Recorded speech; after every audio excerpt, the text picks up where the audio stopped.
asawa sa airport.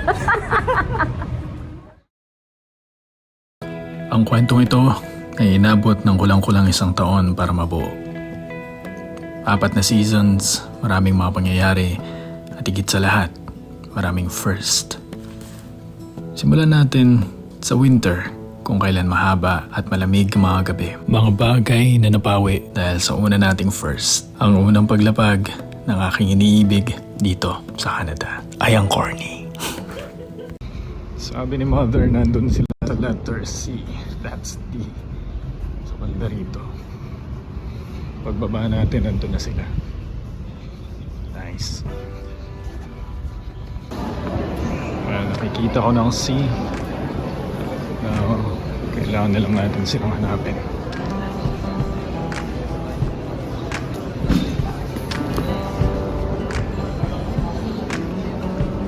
Nakita ko na sila. Andun sila. Ayan. Ayun sila. Ewan ko kung nakatingin sila sa akin o hindi. Okay, puntahan na natin.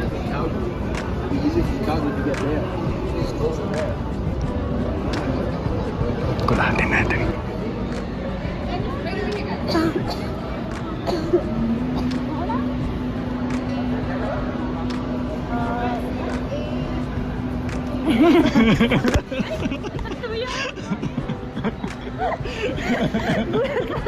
Kala ko sino yung nandito sa likod.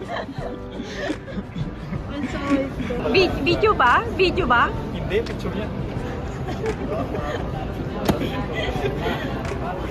Ay, no. Walang kiss. Ayoko.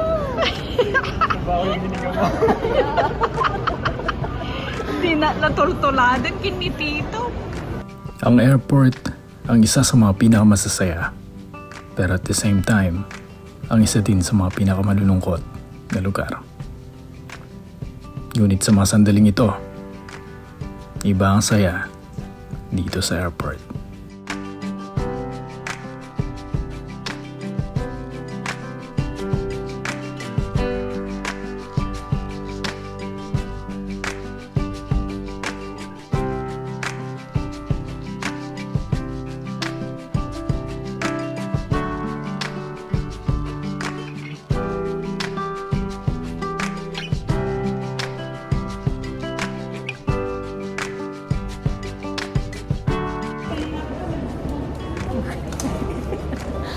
Uy, go na!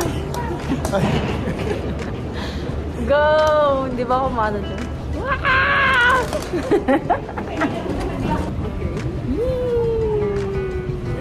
Ito talagang dahilan kung bakit ako nagkasama. Para may kalaro. Pakita mo dun sa likod. Ano papakita? Ganyan. Ayan. Ganito magsundo ng asawa sa airport.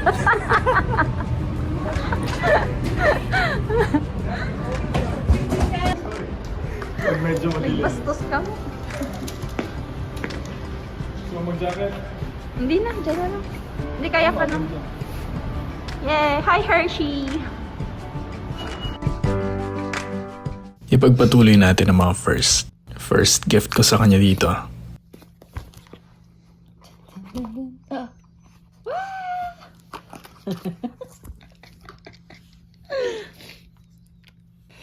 Paano mo gagamitin kung hindi mo natanggalin?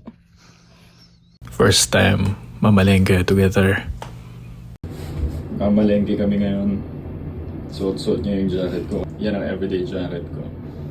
So ngayon, kailangan ko magtiis sa malamig na jacket na to. Sabi mo, okay lang sa'yo. Kasi nagsusumbong-sumbong ka dyan. Yeah, okay lang. Okay lang para sa'yo. Pare, Happy Valentine's Day. Ay, say ba kayo? Ayun. Napaisip. First time magkaroon ng kumot sa sasakyan. Isang tip para sa mga bagong dating ang asawa dito sa Canada at winter ngayon, maglagay kayo lagi ng kumot sa sasakyan. First Valentine's Day together. Kaya may first breakfast in bed. We were once unsinkable. We were closer than two of a kind. The bond was almost palpable. Solemn oaths with our blood that were signed. But time flies. Yes,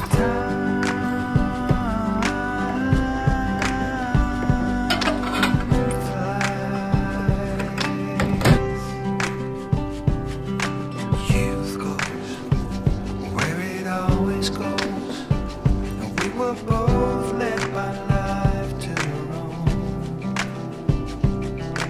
Two paths led in parallel before winding up into the unknown. Yes,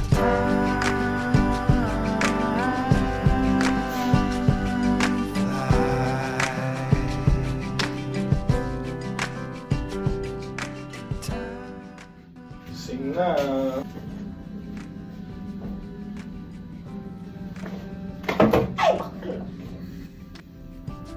and maybe I don't know. In my direction, your winds will blow. Who lives will see. Ano yan? Happy Valentine's. Ay, mama. I love you. Love you too. Dapat nakalabos ka. Anong sinasurf mo? Kinain lang din namin sa dining table kaya hindi ko na inulit magluto para sa breakfast in bed. If we are reunited, you and me.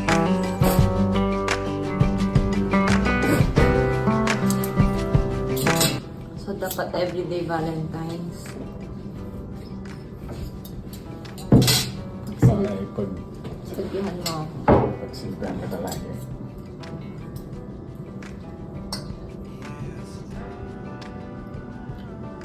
Tapos hotdog ito, pasok.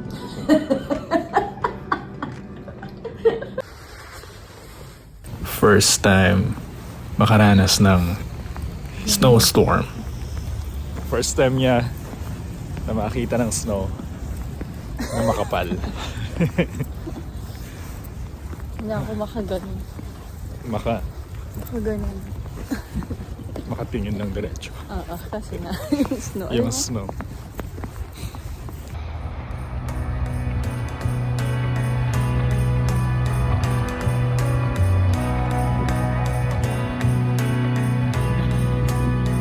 One, two, three.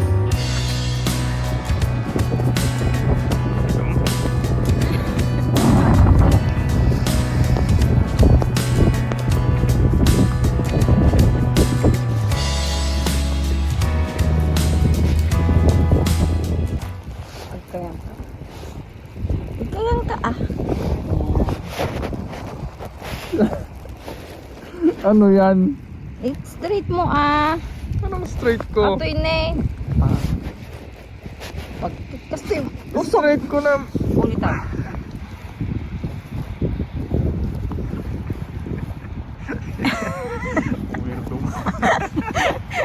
First snowball fight. Delikado. Mukhang may mambabato dito.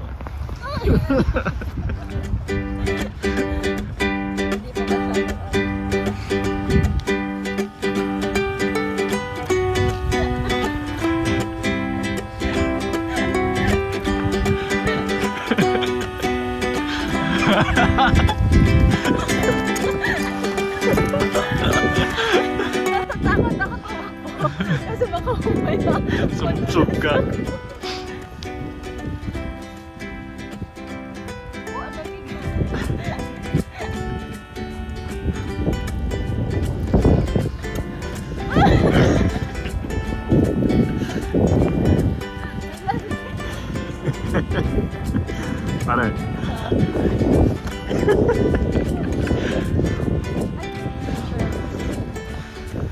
First pictorial sa snow. Dapat kinuha ko pa rin tripod ko.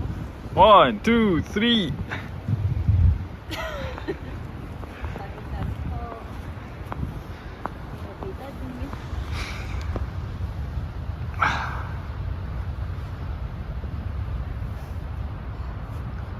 One, two, three. Try mo ang buksan yung... Hindi, wag na.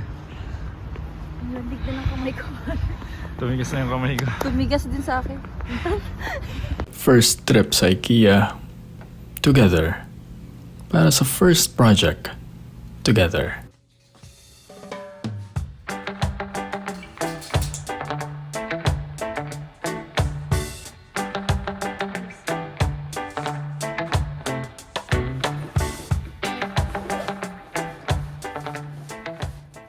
And just like that, natapos ang winter at natapos din ang first chapter ng ating kwento. See you in part 2.